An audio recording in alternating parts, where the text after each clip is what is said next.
Welcome to the third edition of our new podcast series, Talking Data, which offers timely insights into macro data and its impact on the economy and markets. I'm Kristen Radish with Arbor Research and Trading.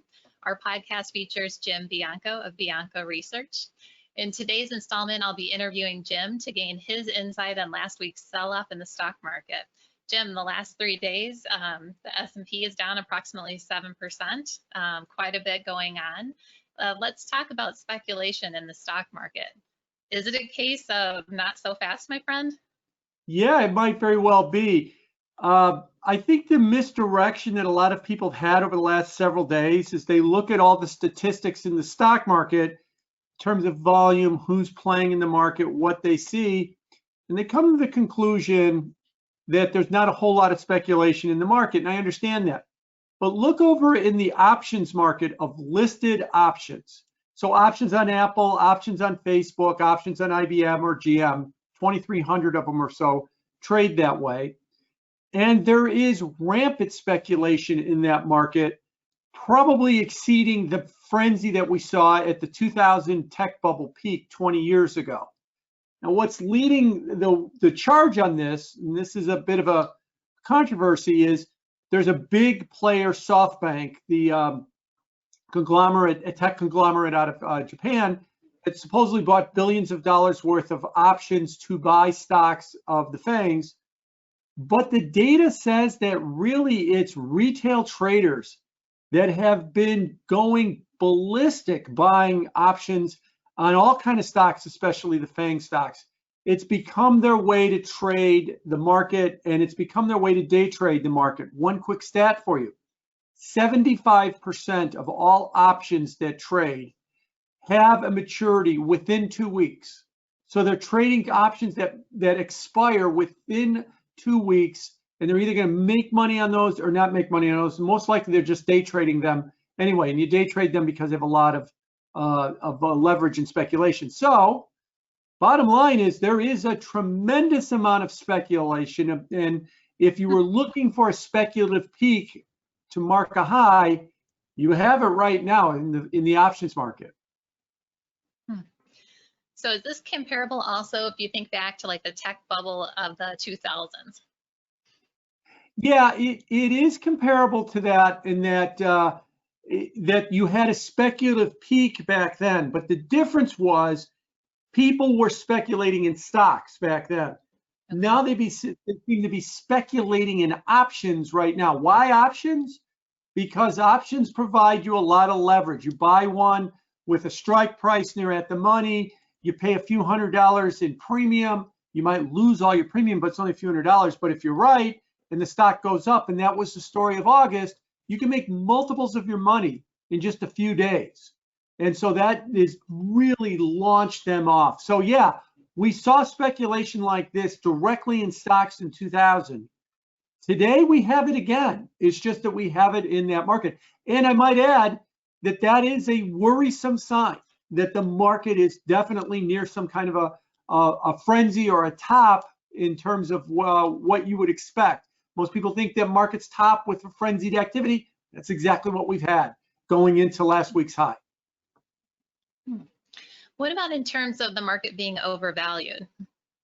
Yeah, so that's the next point. It's okay. It's good enough that people are speculating, but what if they're speculating on a market that's a reasonably valued market?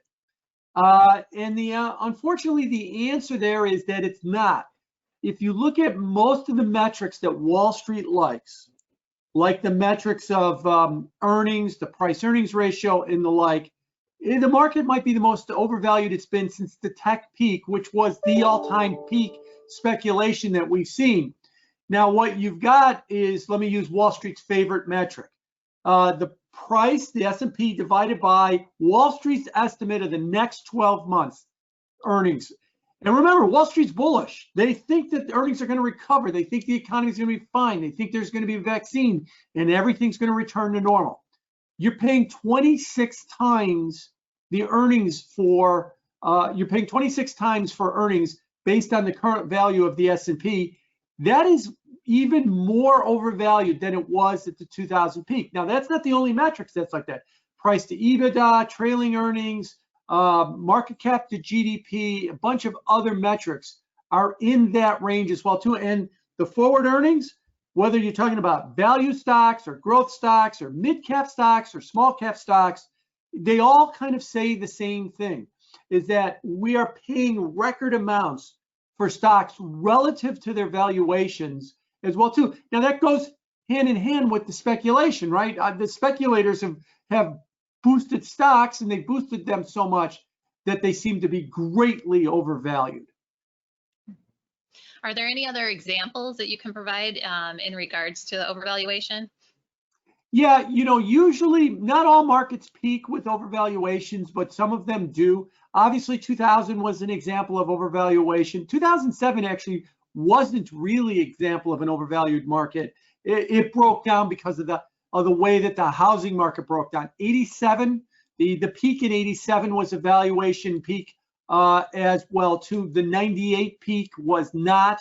Then the market sold off and recovered into the 2000 peak. So not every decline has to start from a point of overvaluation, but when they do, it is particularly worrisome, and this one did. So given that we've been talking about speculation and overvalued, would it be fair to say that your outlook might be leaning towards bearish?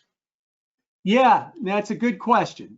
You would normally say, oh, look, you said that there's way too much speculation and the market's overvalued. That's it. You're a bear now, and you think that the market's going to fall apart. That's true, except, and this is a big except, you've got something different this cycle that you haven't had in other cycles. The Federal Reserve is full in trying to support financial markets under the guise of financial stability. Federal government is full in trying to support markets as well too. There was even talk today as we talk about potentially being a bill in Congress to bail out the airline industry.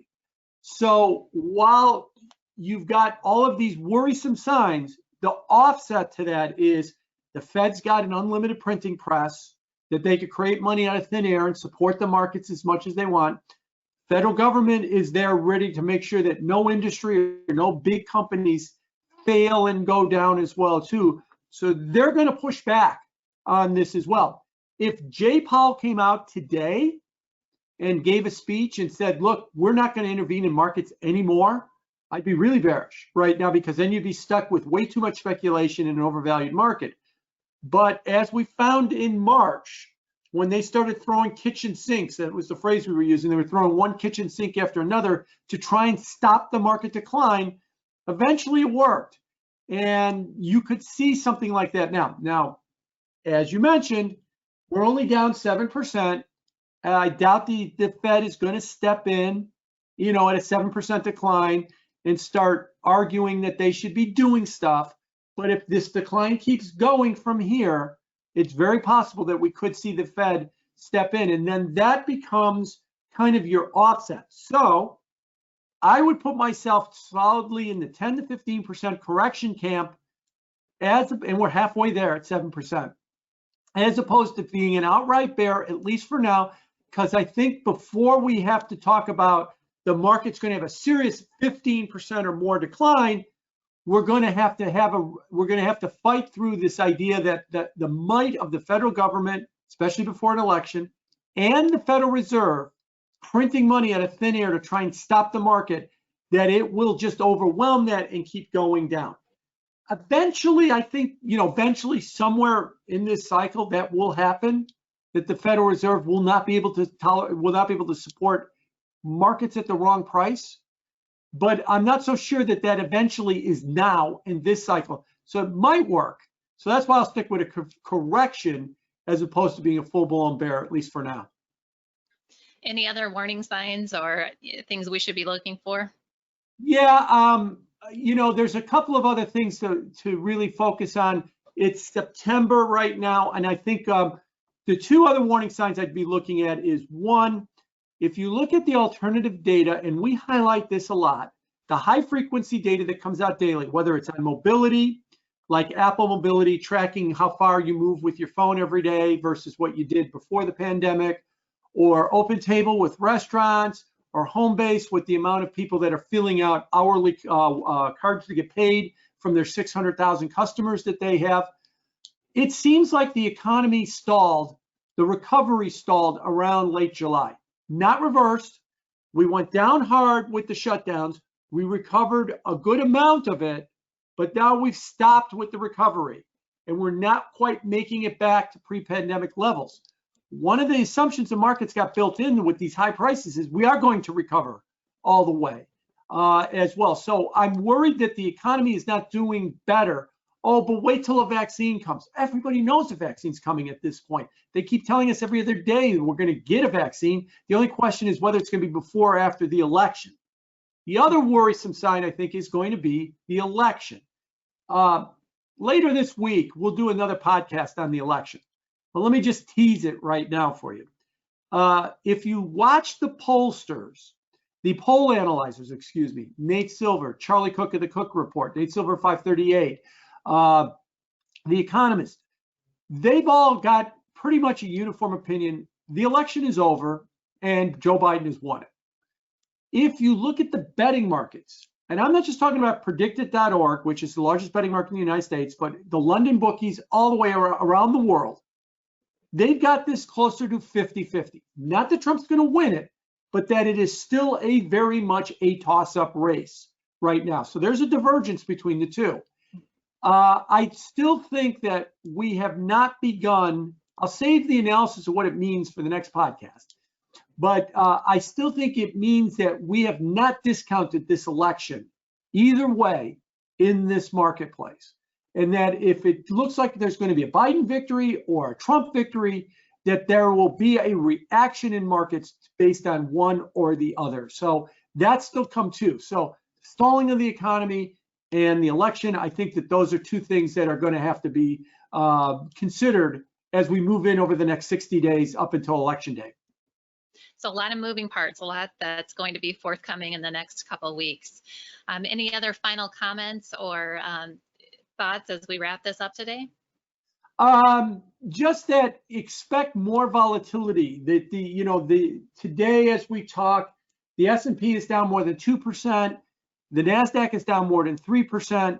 That, other than March, which was historic, that will stand apart relative to 100 years of market history, what you saw in March, leave that aside. This is very volatile.